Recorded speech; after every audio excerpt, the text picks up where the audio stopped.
खोए हुए बुद्ध की खोज भाग 6 में पार्ट 6 में आपका स्वागत है। इस बार की जो कहानी है वो मोहनजोदड़ो से थोड़ा संबंधित है, तो चलिए शुरू करते हैं। मोहनजोदड़ो का एक स्तूप है, दूसरा स्नानघर है और तीसरा आवास। तीनों में एक जैसी ईंटों का इस्तेमाल हुआ है, वो भी उस समय। अमूमन सिंधु घाटी की ईंटों की लंबाई लगभग 28 सेंटीमीटर है। जो लोग मोहनजोदड़ो की स्तूप को कुषाण कालीन बताते हैं, उन्हें जानना चाहिए कि कुषाण कालीन ईंटों की लंबाई सिंधु घाटी की ईंटों की लंबाई से कोई 1.5 गुना अधिक थी, मतलब उससे ज़्यादा ही थी। इसीलिए यह स्तूप सिंधु घाटी सभ्यता के समय का है, न कि कुषाण काल का।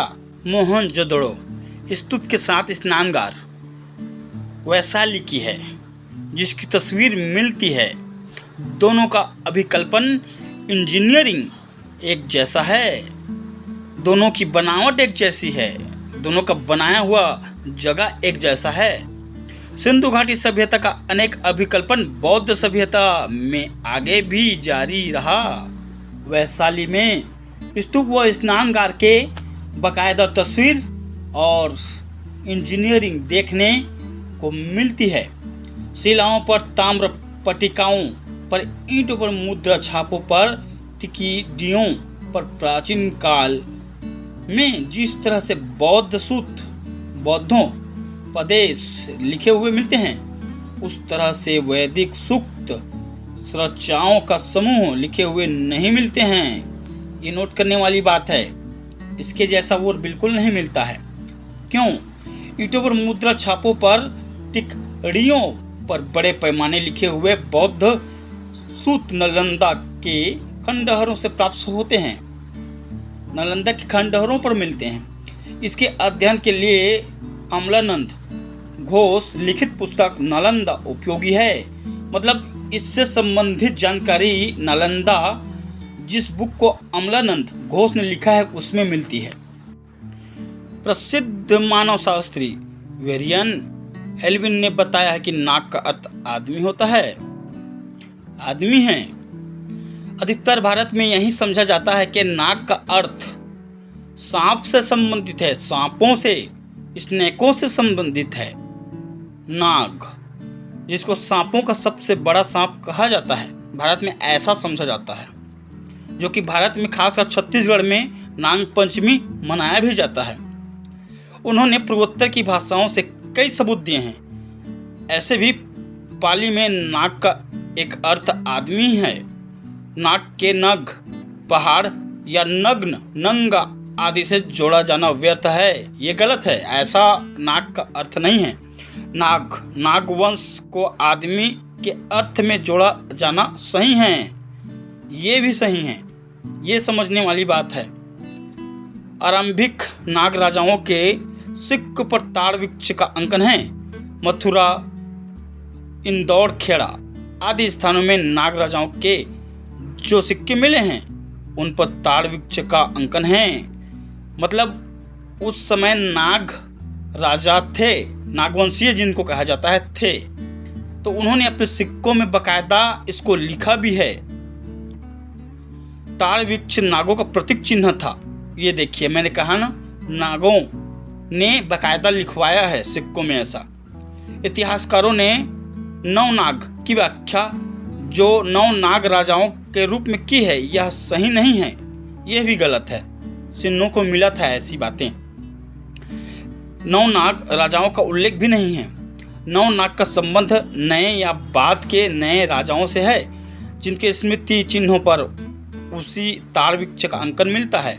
हाँ, ये उससे संबंधित जरूर है। ताड़ पद्मावती में भी मिला है, जो नागों की राजधानी भी थी। भूमरा में तो पूरे खंभे ही ताड़ के वृक्षों के रूप में गढ़े गए हैं। मगर भूमरा के निर्माण कार्यों को इतिहासकारों ने गुप्त राजाओं से जोड़ दिया है। मतलब भूमरा के निर्माण के दौरान जो काम हो रहे थे, उसको भी इतिहासकारों ने गुप्त राजाओं से जोड़ दिया गया है। यहाँ भी इतिहास का घपला हुआ है। इतिहासकारों ने नागों की बनाई गई अनेक इमारतों को गुप्त राजाओं द्वारा बनवाया मानने की भूल की है। मतलब जो इमारत नागवंशियों ने बनाए हैं उसको भी गुप्त राजाओं ने बनवाए हैं, ऐसा इतिहासकारों ने गलत अफवाह भ्रम लिखा हुआ है। नागों के स्तंभ शिखर तारयुक्त हुआ करते थे। पद्मावती नगरी उर्फ पवाया से प्राप्त बतौर नमूना एक तारयुक्त स्तंभ मिलते हैं। पहले स्तंभ की तस्वीर 1817 में जोसेफ डेविड ने ली थी, ऐसी जानकारी मिलती है। दूसरी स्तंभ की तस्वीर अवंतिका जया ने भेजी है, ऐसी जानकारी उसकी भी मिलती है। पहले स्तंभ की ऊंचाई कोई 30 फुट के आसपास है, जबकि दूसरे की लंबाई कोई 53 फुट है।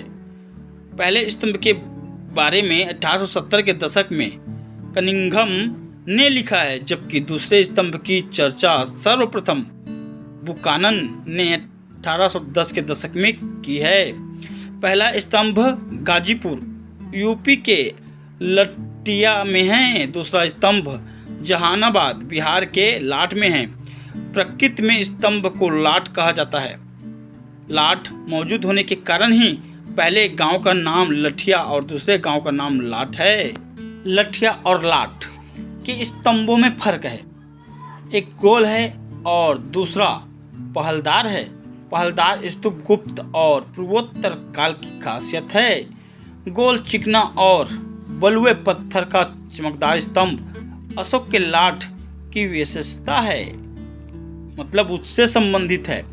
लठिया का लाट अशोक का है, जिसकी पुष्टि कनिंघम के उस बयान से भी होती है कि इसके शीर्ष पर 8 सिंहों की मूर्ति थी, जो फिलहाल नहीं है, मगर पुरातत्व विभाग ने इसे गुप्त काल का लिखा है, मतलब गुप्त काल से संबंधित है। पुरातत्व विभाग ने यह लिखा है, बोला है, मतलब काफी हद तक ये सबूत के तौर पे देखा जा सकता है। आप तस्वीर में देख सकते हैं कि मनौती स्तूप को पुरातत्व विभाग ने शिवलिंग बता दिया है, जबकि ऐसा नहीं है। यह वैशाली से प्राप्त आवाप्ति संख्या 238 है। विशेषकर बिहार और झारखंड क्षेत्र में ऐसे अनेक मनौती स्तूप खुदाई में मिले हैं। भदोली में, वैशाली में, कीर्तिहार में। पुरातत्व विभाग को मनौती स्तूप और शिवलिंग में फर्क को समझना चाहिए कि मतलब पुरातत्व विभाग ने जो जानकारी दी है वो गलत है। उन्होंने फर्क नहीं किया है, ना उनको फर्क समझ आया है। जो भी इन्फॉर्मेशन उन्होंने दिया है वो सरासर गलत है। बेहद गर्मी थी।